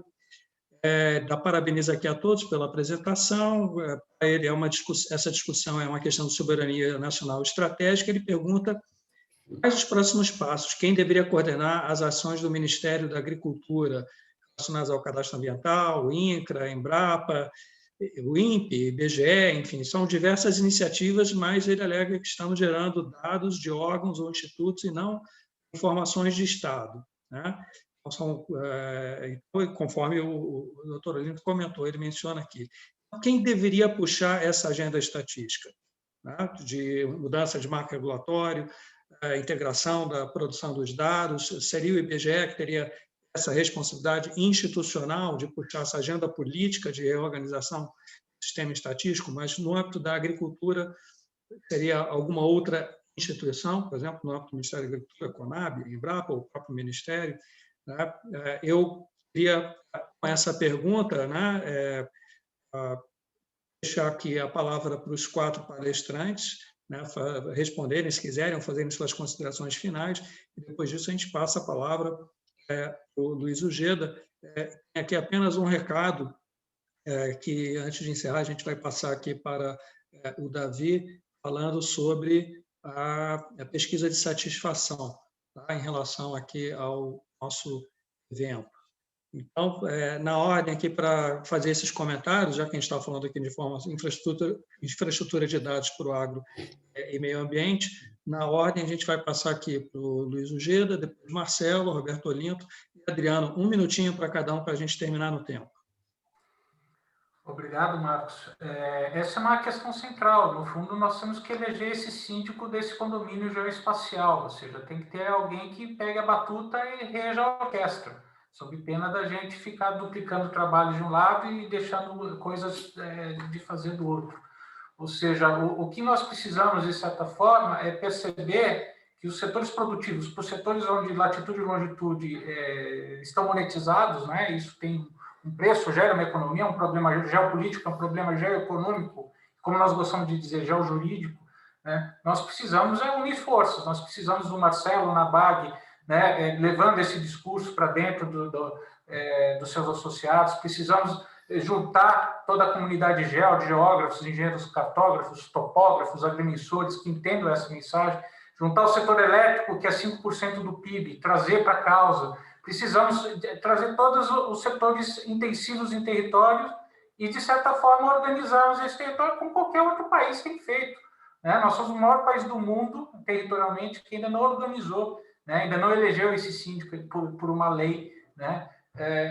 De uma forma organizada, ou seja, não é uma portaria da ministra que vai organizar, com todo respeito à ministra, ao Ministério, mas isso extrapola o Ministério da Agricultura, extrapola o Ministério de Minas e Energia, isso extrapola a Secretaria de Assuntos Estratégicos da Presidência da República, que sabemos que estão estudando esse tema, né? Conversamos com o almirante Fábio Rocha sobre esse tema, ele prefaciou uma obra nossa no ano passado. Extrapola, ou seja, como é que nós vamos organizar, como é que nós vamos fazer o que Getúlio Vargas fez, chamou para ele a responsabilidade, criou o IBGE em 37 e falou, olha, vai ficar aqui ligado direto à Presidência da República, porque essa questão territorial, fazer a marcha para o oeste, é fundamental para o desenvolvimento do país. Está faltando alguém chamar a responsabilidade nesses termos no nosso entendimento. Ok, Luiz Gira, obrigado. Marcelo Brito, para a sua resposta e considerações finais. É muito simples. Quem que é o dono da governança? Nós temos falado que o maior entrave ao desenvolvimento do país hoje tem sido a governança pública, que não evoluiu o suficiente para acompanhar a aceleração da governança do setor privado. Então, essa mostra falta de governança. Quando você tem um excesso de dados, mas não tem ninguém que coloque esses dados no seu referido local, ou que ele não está à disposição a quem o necessita para o seu devido desenvolvimento, é porque é uma falha no processo de governança. Eu não sou especialista público para dizer onde deveria estar, mas sou um cidadão brasileiro que sente falta desse processo e posso relatar que faz falta de ter uma política central, uma governança central que saiba utilizar. Eu, toda vez que eu preciso de um número, eu vou no IBGE, porque eu sei que eu coleto lá os números corretos. Mas, às vezes, para você conseguir juntar esse número do IBGE com outros que você precisa, haja estagiário para te ajudar no processo de fazer a busca desses números internos. E isso é justamente a falta. Eu vou citar só um exemplo, gente. Você quer um país que é um exemplo em estatística? Chama-se Malásia. É impressionante. Tudo que você precisa sobre aquele país, você vai na internet, você encontra na maior facilidade do mundo. E isso demonstra poder de governança na hora de você fazer os programas de desenvolvimento do país. Obrigado. Ok, Marcelo, muito obrigado. Roberto Linto. Eu vou aproveitar o que o Marcelo falou, ele foi no o negócio é que você não junta, são as capitanias hereditárias que não se falam. Cada um faz o que bem entende. A questão é, primeiro, como é que você junta isso? É governança. Agora, é uma questão de autoridade. Aí o Geda tem que estabelecer, quer dizer, eu vou contar uma historinha de Portugal. Portugal, ela, rapidamente, vou tomar muito tempo, ela acabou com as pesquisas de empresas que eram feitas pela questão da Receita Portuguesa, o Banco de Portugal, e criou uma coisa chamada IEE, Inquérito Empresarial Simplificado. O Inquérito Empresarial Simplificado significa que toda empresa portuguesa preenche na internet um formulário, esse formulário vai para um banco de dados e o Instituto Estatístico, o Banco de Portugal, a Previdência, tem acesso a essa base. É uma única base, centralizada, onde todos os interessados vão naquela base e falam com ela. E acabou. E outra coisa, tem uma lei seguinte, o dado que está na base, o Instituto de Estatística não pode pedir de novo. Aqui no Brasil, você está presenciando imposto de renda da pessoa jurídica e respondendo pesquisa do IBGE. Só para dar uma ideia da confusão. Quando você tenta resolver isso, a Receita põe um advogado para dizer que a lei do sigilo é maior que a lei de estatística. Perdão, vão todos para o diabo que os carregue. Não tem lei de sigilo ou lei de estatística. Tem um Estado brasileiro que tem que ter uma lei que proteja a individualidade e a privacidade, mas não é possível a Receita e o IBGE ficar brigando. Eu briguei 25 anos com a Receita, eu, pessoalmente. Sempre com o mesmo advogado. Queria dizer não, não, não, não. Isso vale para tudo. Esses são exemplos pessoais. Agora, os síndicos sempre são... Eu estava voltando ao IES, como é que essa coisa... O gestor português me contou. O Conselho de Ministros nomeou uma pessoa e disse, é para fazer, você tem autoridade para fazer. E ele fez, foi dificílimo, tinha reação para burro, mas ele recebeu uma autoridade, tem que fazer, senão era um projeto de melhoramento do setor público português. Acabou, fez. Aqui no Brasil, a história tem que estabelecer, vamos dizer, a autoridade. Você tem o IBGE coordenador, tem que se associar ao IBGE, por lei, alguma questão, tem que ser alguém superior, um conselho superior ao IBGE, que já seja uma provocação, se vai ser uma agência reguladora, que seja, e ter a determinação política. É para fazer, tem 10 anos para fazer. E tem que botar 2.000 advogados de um lado, para brigar com os outros 5.000 advogados do outro lado, porque você vai ter essa briga constante, que nesse, no meu caso, com a Receita Federal. É a única forma. E aquela história, mais um estudo de caso. Eu ia discutir no Ministério do Planejamento, aí tinha um diretor de informática do IBGE, em todo um projeto tecnológico, e tinha um secretário de informática de sei lá o quê, das cores do Ministério X, que tinha outro. Eles acabavam brigando e não se resolvia nada. Já era estratégico. Quem é que define se vai ser... A tecnologia tem que ser essa e acabou. Então, é uma questão desafiadora, mas você tem que partir. Quer dizer, abre-se uma nova reunião de definição lá das conferências nacionais para começar esse trabalho. A gente fez uma conferência nacional na época com o Paulo Rabelo. Foi linda. discussões teóricas maravilhosas, não saiu um documento prático daquela coisa. Então, é hora de focar e fazer. Agora, se não tiver um síndico com autoridade, e autoridade não quer dizer ser autoritário, a coisa não vai andar. Nós vamos continuar com essas coisas meio folclóricas de bater cabeça, quando você não consegue juntar o cadastro único do Ministério do Desenvolvimento com os dados do SUS, com os dados do INEP, com os dados do IBGE. Então, e o IBGE chegou ao patético no mundo de ter que o Censo Demográfico e o Supremo Tribunal Federal. Isso é uma vergonha, entre outras vergonhas atuais, é uma vergonha. Isso é uma vergonha. Eu como uma pessoa da área, isso nunca aconteceu. Isso é um vexame nacional. É isso. Um dia dá certo. Ok, Roberto, muito obrigado. Então, Adriano, suas palavras finais e tentando responder a pergunta do Guilherme Bastos. Não, rapidinho, a gente falou várias vezes Portugal foi citado.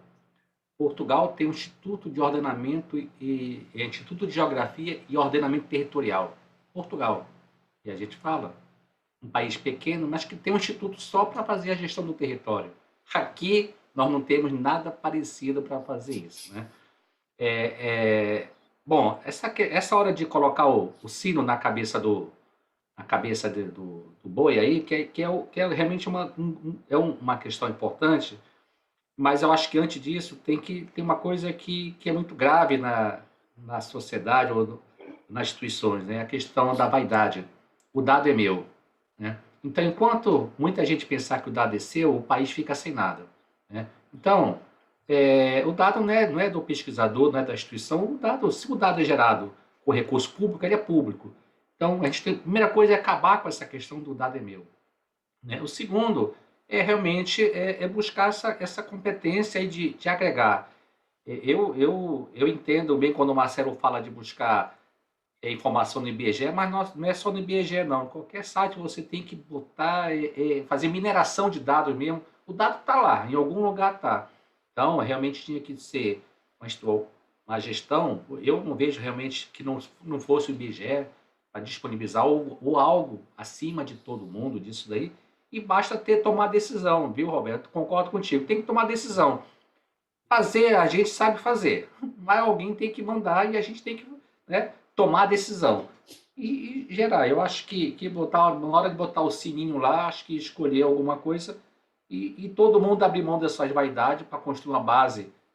Isso já tem algumas experiências semelhantes, mas elas não funcionam ainda como deveriam. E a gente continua buscando. E, como eu falei, muitas vezes as informações, cada uma numa escala, não vão cruzar nunca. Então, realmente, teria esse trabalho de mineração, de junção, fazer. Tem um bom trabalho, um longo caminho pela frente aí, mas ele é possível fazer, basta disposição e vontade de fazer. É isso. Então, agradeço mais uma vez, Marco, pela presença aí. Quem tiver interesse em conversar ou mandar alguma colocação, a gente pode responder por e-mail ou pessoalmente, por telefone, tá bom? Muito obrigado. Ok, Adriano, muito obrigado. Quero só informar a todos que estão aqui ainda nos assistindo que o vídeo desse webinar depois será disponibilizado no canal do YouTube da Comissão de Cultura e Eventos do AB São Paulo.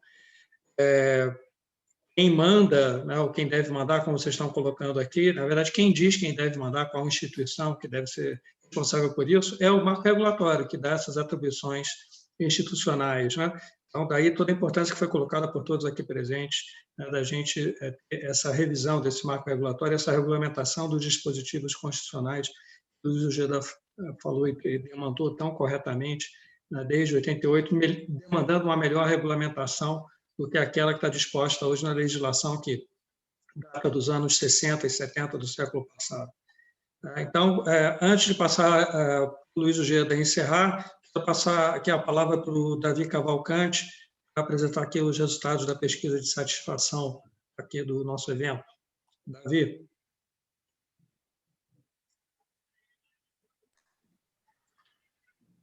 Se eu entendi corretamente, o Davi ele não passa o resultado, ele apenas pediu e já postou aqui para fazer o resultado, Marcos. Mas perfeito.